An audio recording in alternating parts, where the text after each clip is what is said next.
Hello nieces, hello nephews, it's your Uncle Charles here and welcome back to my YouTube channel where we do unbiased price action analysis. And this week, the SPY finally put in its first pullback week. Let me move all my lines here and I go to a weekly chart.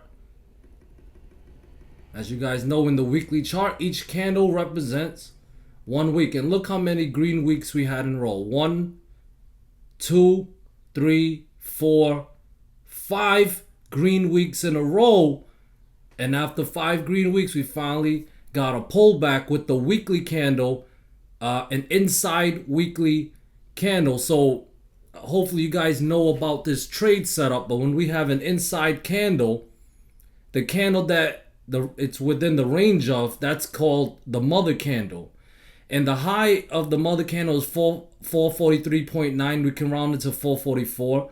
And the low is 430. So 444 to 430, based on the weekly chart, is the chop range. Okay, this is based on the weekly chart, so the range is going to be a little bigger. But overall, we had an inside candle, and it's within the range of this mother candle from last week. 444 down to 430 is the range. So because of that, I will add these levels to my charts. As pivot levels, important pivot levels that I need to pay attention to. All right. Keep in mind, since last year, we've been on a downtrend. So you guys know I love to use Fibonacci. And when you're trying to use Fibonacci on a downtrend, you want to get the pivot high and you want to bring it down to the pivot low of the downtrend. So the pivot high was at 479.98. That was all-time high. And then October 2022 low was 348.11. Okay. So now we got our Fibonacci levels based on this whole downtrend. Now I want to go down to a daily chart. And I needed levels to trade when it was up here. Okay. And I don't want to be biased with my levels, and you guys know I love Fibonacci. So I try to use Fibonacci extension levels. These are unbiased levels based on math. Okay, so what I do is I find a recent high. Right? This was a recent high back in February 2nd. And I'll start there and bring it down to the closest low. I'll change this to yellow. So February 2nd high was 418.31. And the low was March 13th, which is when this recent uptrend began. From March 13th, that low was at 380.65. Okay, so now Uncle Charles has his support and resistant levels. Some important support and resistant levels. Now I want to zoom in now. And you guys can see I have Fibonacci level at 437. That's my 1.5 Fibonacci extension level. And then the 1.382 extension levels at 432.7. The market is clearly recognizing these levels. All right. If I go down to a 30-minute chart, okay. If I go down to a 30-minute chart, we can see we broke down 437 on June 21st, and not once but twice we had some selling pressure from that 437-ish level. And then yesterday, on Friday, June 23rd, 432.7 defended as support. Okay, we had a dead cat bounce intraday, and an end of day it came back testing it. So we're seeing lack of buying strength from that support right now, and we saw some good selling strength from that resistant. Okay, now in the middle of this level or this zone, I had the 434 level. I was watching the 434 level. Okay, the market yesterday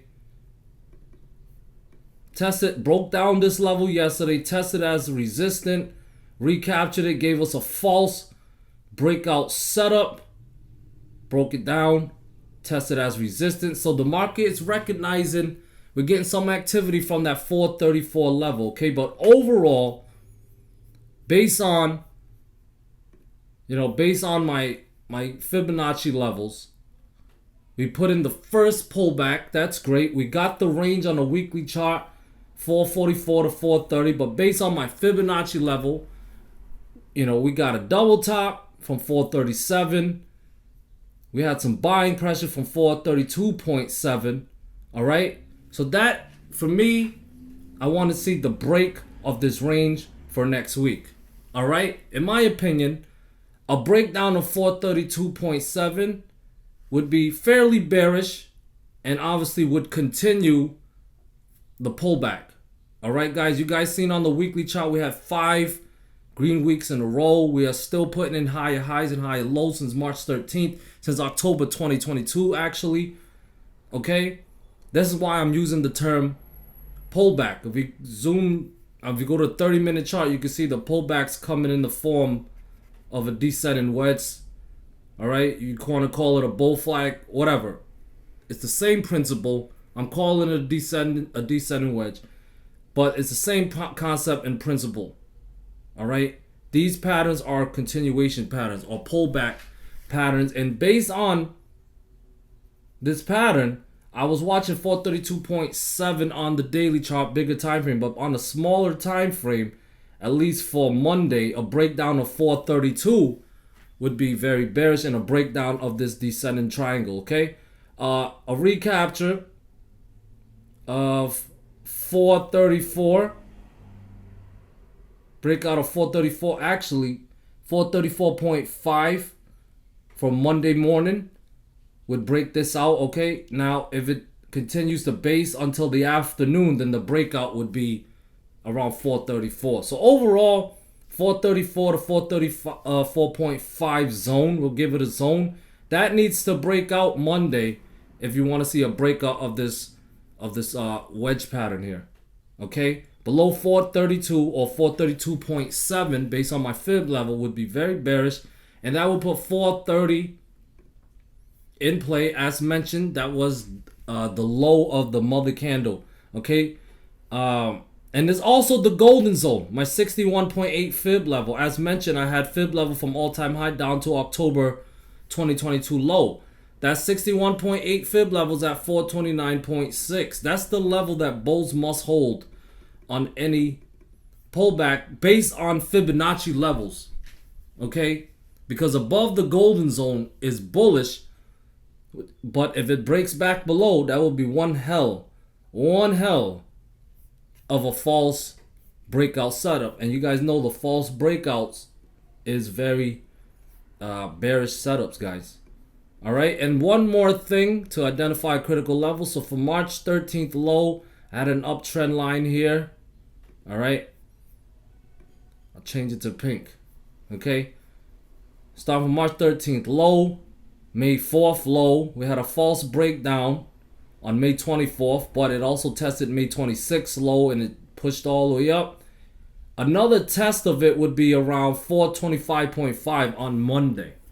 All right, so as long as above 425.5, bulls, this trend is still overall bullish. Okay, we can still make money on the pullback. That's why I'm just referring to this as a pullback. All right, and we can still make money on the pullback. So 432.7 to 432 fail. Look to short with 430 to 429.6 zone in play first. Now below 429.6, I got 427. That's my 1.236 Fibonacci extension level. And like as mentioned, this uptrend line that has kept SPY in an uptrend since March 13th.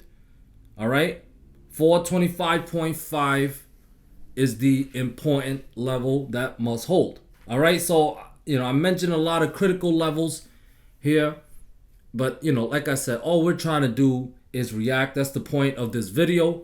All right, 432.7 fail. Our reaction would be to be bearish. We play it level to level down to 430, 429.6 zone. take profit there. If you believe in more downside, you leave a runner, okay, with next downside targets as mentioned, 427 and 425.5. All right, if we break down more support level, you can just move your stop losses up, okay, for your runners, or you can always add to your winning positions based on the setup.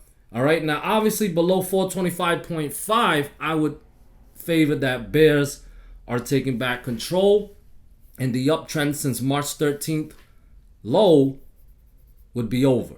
Okay, I would be bear biased below 425.5. I'll be bear biased below 429.6 as well, all right? But definitely below 425.5 would break down this uptrend line and possibly end the uptrend, and maybe we can start a downtrend. All right, that's the bear case scenario. Bull case scenario, let me go to I mentioned the 434 level, but I definitely want to mention the 435 level as well. I had someone ask me in the Discord, what do I think of gaps and gap downs and stuff like that? Well, it depends on the context, but overall it comes second to the price action. But what I like using gaps for is that it can use for support and resistant level. Now on Friday we had a gap down, and from we had to clear 435 to start the gap up, and the gap is around 436.5. Okay, so you guys can see here this big gap from 435 to 436.5. You guys can see that, and 435 held 1, 2, 3 times as resistant. So if you are a bull, you definitely want to see 435 clear, all right, and go also clear 437. All right, above 435 will be a breakout of this descending wedge, falling wedge, whatever you want to call it. All right, that will be a breakout. So above 435, I would definitely long with 437 in play. 437 clears. Remember, based on of my Fibonacci level, if that clears, I will be bullish. And above 437, I would favor Friday's low being a potential higher low. All right, so if 437 can clear, I would favor Friday's low being a potential higher low. Best time to assume a bottom or a low is in is when critical resistant levels recapture. And for me, that is 437. To put, we got a gap at 439.5, and then the 1.68, 61.8 Fibonacci extension levels at 441.5, and the false breakout of that level triggered this pullback. So recapture of 441.5 would definitely be a big win for bulls, and then that would put 444 back in play. And if that clears, I will favor 448 and 451.8 being tested. Okay, so you guys got my bear case scenario, you guys got my bull case scenario. 432.7 to 432 zone is first support zone or critical support zone, with 429.6 to 430 below that. Okay, if these levels fail, we're likely going to come test this trend line here at 425.5, and we could get a bounce. All right, we could get a bounce there. I doubt that we'll break it. I doubt that we'll break it on the initial test. Whether it'll hold and lead to another new high, that remains to be seen. Okay, but I think we will get a bounce. We could either get a dead cat bounce first to take out some buy orders and then eventually break down, or we can bounce from 425.5, recapture 427, which is when I would look to long for a false breakdown setup, and then it could head up higher. All right, those are just possibilities, but overall, remember, below 432, look to short with the lower price targets in play. Play it level to level. If you're a bull, you want to long above 435 and 437 with higher price targets in play. Guys, just look to react. All right, if you want to try to predict for fun, no problem, but our job is to make money. We're not news reporters and we're not fortune tellers. We are just traders, and we looking to react sheep style. We get a breakdown of support, look to short. We get a breakout of resistance, look to long. If we get a false breakout, look to short. And if we get a false breakdown, look to long. Those false setups are great trades, high probability, and you're trading with the trap instead of being a victim of the trap. All right, guys, I hope that analysis, price action analysis for SPY can help you out. And I threw some trade ideas in there as well. Now, QQQ is also in this triangle wedge pattern here. Okay. So, yeah, 361.5 managed to defend. All right, this is a level that was cleared Thursday, and it managed to defend at support Friday. All right, but it needs to show follow through. And with that being said, it needs to recapture 363 and especially clear 364.5. A breakout of 364.5 would be a breakout of this wedge pattern. And that would be bullish with 366, 368, and 370 back in play. Now, if 361.5 fail, then that recapture on Thursday was for nothing. Look to short, and I'll put 360 to 359 in play, okay? 359. So below 359 would be a breakdown of this wedge pattern, okay? Usually this is a bullish pattern, but there's no guarantee. We got to follow the price action. So if it breaks down 359, 357.5, 356, and 354 would be in play, okay, guys?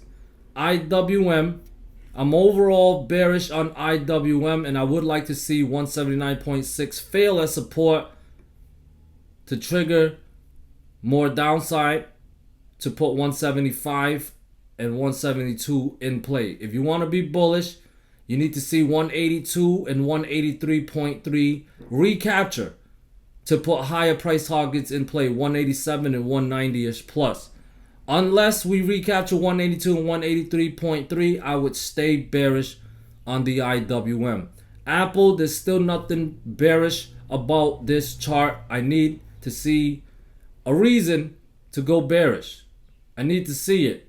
And that reason for me, as far as price action, is a breakdown of 183 and this trend line at 181.5. As you guys can see, this orange trend line has kept Apple up in a bull trend. Okay? Whether you believe it or not, the picture's worth 1,000 words. Argue with the picture.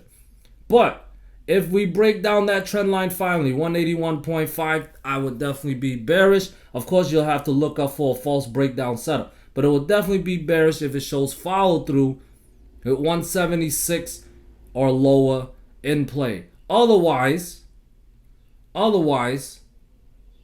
if it can clear 187, and we're getting very close to this level, if it can clear 187, actually close above 188.8 plus are in play for a new all-time high. Getting very close to that target. All right? Where's Tesla? Here's Tesla. Okay? Interesting pullback. Very nice pullback on Tesla. It ended Friday with an inside daily candle. I need to see 265 clear to be bull bias, to be bullish, okay, based on this setup. However, before we deal with 265, there is resistance at 258, 262, and then 265. So look to long above 258 or 262, and definitely look to long above 265 to put 269 and 270, 274 and 277 in play, okay? Now, if you want to get bearish, I would look to short. First support's at 252, and then critical ones at 250 and 247.5. I would definitely look to short when those levels fail as support. You can definitely try below 250 and 247.5 to put 242.5 and gap fill at 235 in play, okay? Below 242.5, I definitely favor the gap fill at 234, 235 zone, all right? AMD still looking bearish. However, it did hit my 1.236 fib level around 107.5 to 108 and also filled that gap. If AMD wants more downside, it needs to break down 107.5 to put 102.4 and 97.8 in play. If it wants more upside, it needs to bounce from here, clear 111, I will long above 111 to put 113, 115.6, and 117 in play. All right, here's NVDA, the star stock of 2023. We broke down my yellow trend line and we back tested it as a resistance. We broke down the yellow trend line Friday morning. It was actually a pre-market breakdown though, but intraday we back tested it as a resistance and we found selling pressure. So he's able to get some confirmation intraday when the volume is actually high. But for Monday, there needs to be follow through, and that follow through, we need to be a breakdown of 419.3. That's a previous pivot high back in May 30th. If 419.3 fail as support, I will favor 414.5 and 409.5 being tested. That's a very, very nice move to the downside. If 409.5 fail, 406.7 and lower is incoming. Now, if you want to be bullish, I have resistant at 421.5. It had a lot of buying pressure around this 421.5. You can see the purple line, we had buying pressure, but we broke it down Friday end of day, so that's pretty bearish. So if you want to be bullish, 421.5 must recapture, and 424.2 must clear to put 428, 430, and 434 back in play, guys. Use these levels to guide you. NVDA is an amazing stock with all this volatility. I don't know how long it's going to last, but as long as it does, I'm going to milk it, and I hope you guys make a lot of money with it. Remember, below 419.3, look to short. Above 421.5 or 424.4, look to long. VIX. Got a chop day for VIX on Friday. Inside candle, okay, mother candle's range is 14 with the low at 12.7. Watch for the break of that range. Below 12.7, we're probably going to see more downside. And if 14 can clear, we'll probably see some more upside. Maybe we'll go test, the 15 to 15.5 zone. That's around where the 20 daily moving average is, okay? Very simple setup, inside day setup. VVIX though, very nice buying pressure end of day yesterday. Right off my 23.6 fib level. It washed a little below it, but overall, it managed to stay above the 23.6 fib level at 89.2. Now to show follow through, 93.5 must clear. All right, that's follow through, bullish follow through. So if we clear 93.5, look to long with 97 and 100.3 in play. All right, I will be bearish on the VVIX below 89 and favor more downside. Okay, here's a dark pool order for the SPY. 3.8 billion in premium at 436.5. Okay, just a few cents off.